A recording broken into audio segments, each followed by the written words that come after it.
I transmigrated into the body that holds my heart, Part 5. My routine as Crazia had come naturally now. After a few months of living as her, it all began to feel natural, like answering to the name Crazia when called, moving through the world as young and carefree as she was. Living as a college girl, majoring in fine arts, I'd slipped into the rhythm like it was always mine to begin with. Truth is, it kind of was. I was a fine arts student in my past life too. Compared to everything else, this was nothing. And thanks to the publicized news of my amnesia, everyone around me had become politely cautious. I didn't pay much attention to it. I acknowledged those who spoke to me, ignored those who didn't. Simple, efficient, and unapologetic. After classes, Mom would pick me up in her black sedan, always wearing sunglasses and holding her phone like a CEO about to end a merger. I've once told her that personally picking me up is too much, but she insisted. Sometimes we shopped. Most of the time, we went straight to the hotel. Our hotel, the Zane Legacy. As we walked in, I'd flare my hair out of habit, more like reflex. Really? Employees bowed as we passed by, murmuring greetings like a practiced chorus. I was simply enjoying being me. Or rather, being Crazia. It was a different kind of freedom, one born out of power and presence. Now, here I was in my brother's office, the vice chairman's office. Hansel had stepped out for a meeting, so I made myself comfortable on his designer sofa, legs tucked beneath me, book in hand. The sun was dipping low outside the window, golden light spilling into the room like liquid honey. My book, an old, well-loved favorite, rested in my lap as I turned a page. This was peace. No drama, no flashbacks, no Evans. Just the quiet luxury of a girl who had it all. Funny how my life twisted so dramatically. One moment I'm Martha Evans. The next thing I know, I became Crazia Zane. And yet, I felt a sense of belonging. At the Zane's residence later that night. If gazes could kill, then I'd be dead for the second time around. Dinner was a lavish affair as, always in the Zane household. The dining hall could rival any royal banquet, its ceilings adorned with hand-painted frescoes, and a chandelier that looked like it belonged in Versailles. The table, long enough to seat 20, gleamed under the warm lights.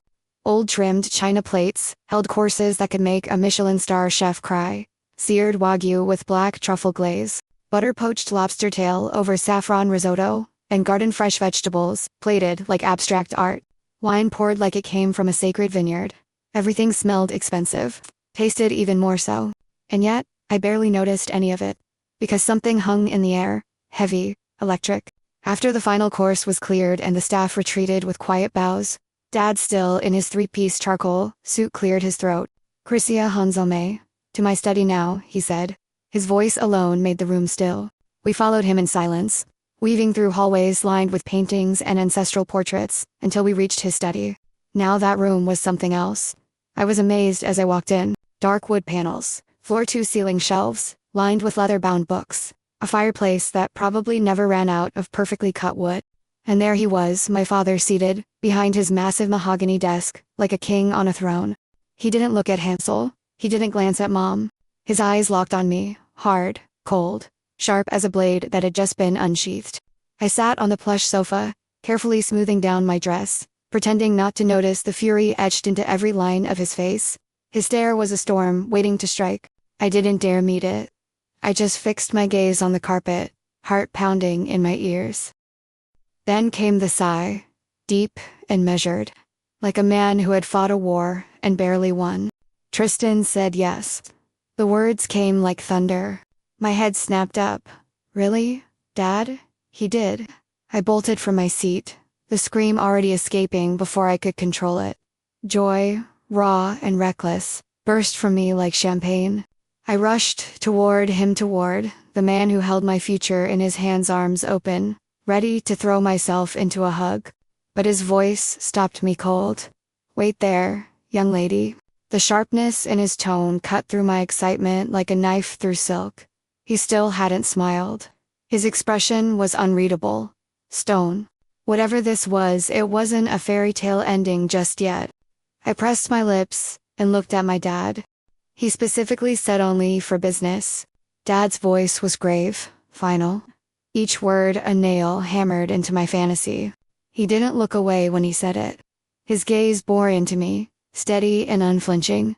This marriage is a business deal. Nothing more, nothing less. I pouted. Of course. Of course that would be the case. I mean, what did I expect? That fate would hand me a second life and a love story with Tristan Xavier on a silver platter.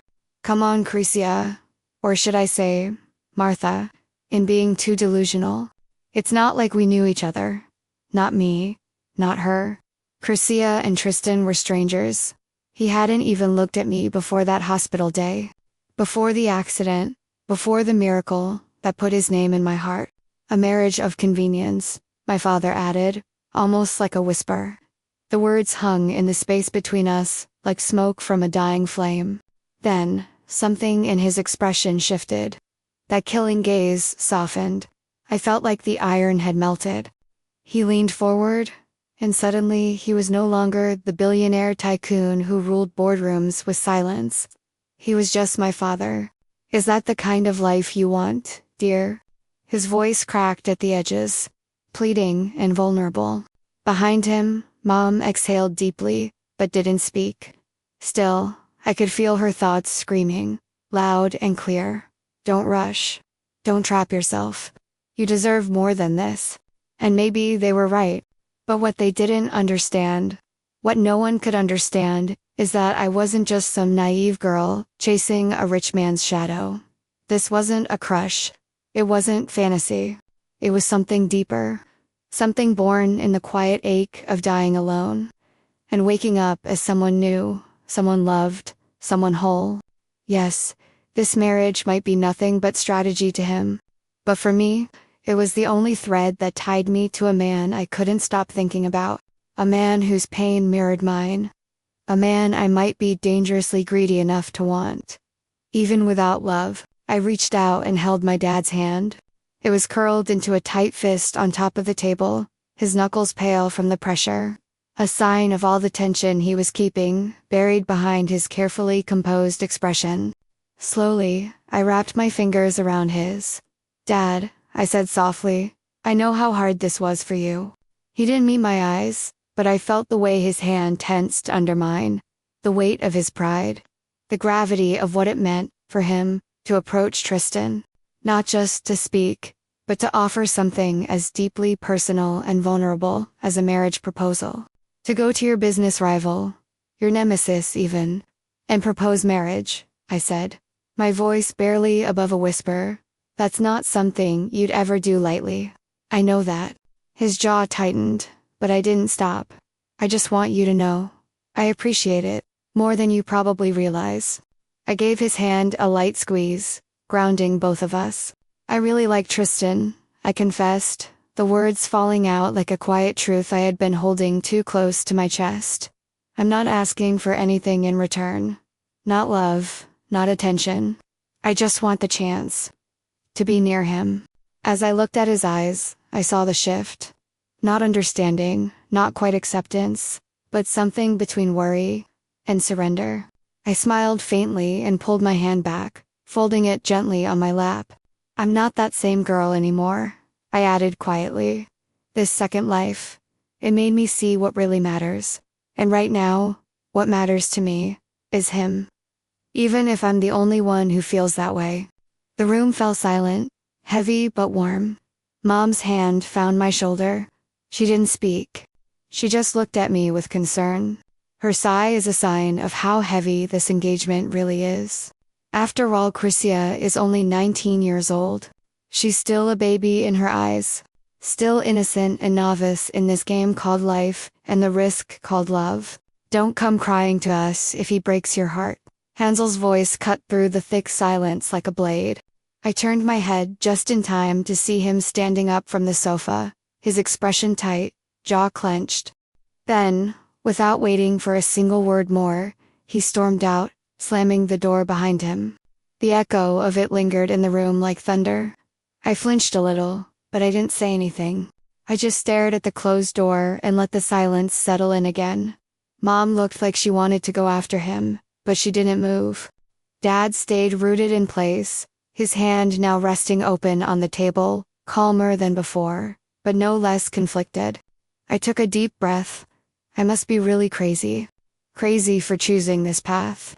Crazy for wanting someone I barely knew. Crazy for thinking I could rewrite my story with someone who hadn't even asked for a single word of it. But maybe that's what second lives are for.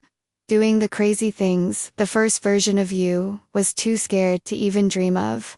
And if it ends with a broken heart, then so be it. At least this time, it would be my choice.